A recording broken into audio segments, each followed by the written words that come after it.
بسم اللہ الرحمن الرحیم۔ نماز اشراق اس نماز کی بڑی فضیلت ہے۔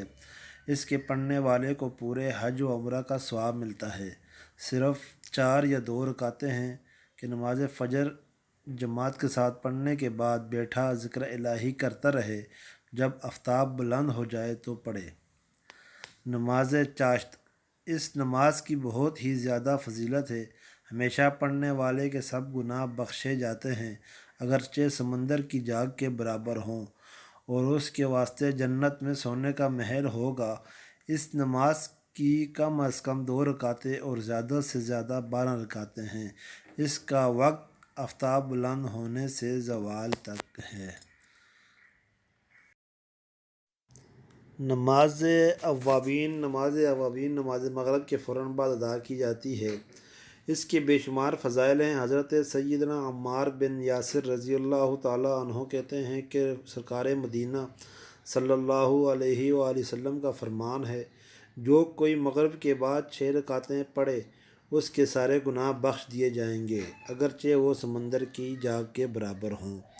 حضرت سیدنا ابو ہریرہ رضی اللہ تعالیٰ عنہ سے روایت ہے کہ جو شخص مغرب کی نماز کے بعد 6 رکعتیں پڑھے اور ان کے درمیان کوئی بری بات نہ کہے تو وہ 6 رکعتیں 12 برس کی عبادت کے برابر شمار کی جائیں گی۔ صلاۃ التسبیح اس نماز کا بے انتہا اجر و ثواب ہے، اور اس کی 4 رکعتیں ہیں۔ مکروہ وقت کے علاوہ جب چاہیں پڑھ سکتا ہے۔ بہتر یہ ہے کہ ظہر سے پہلے پڑھے۔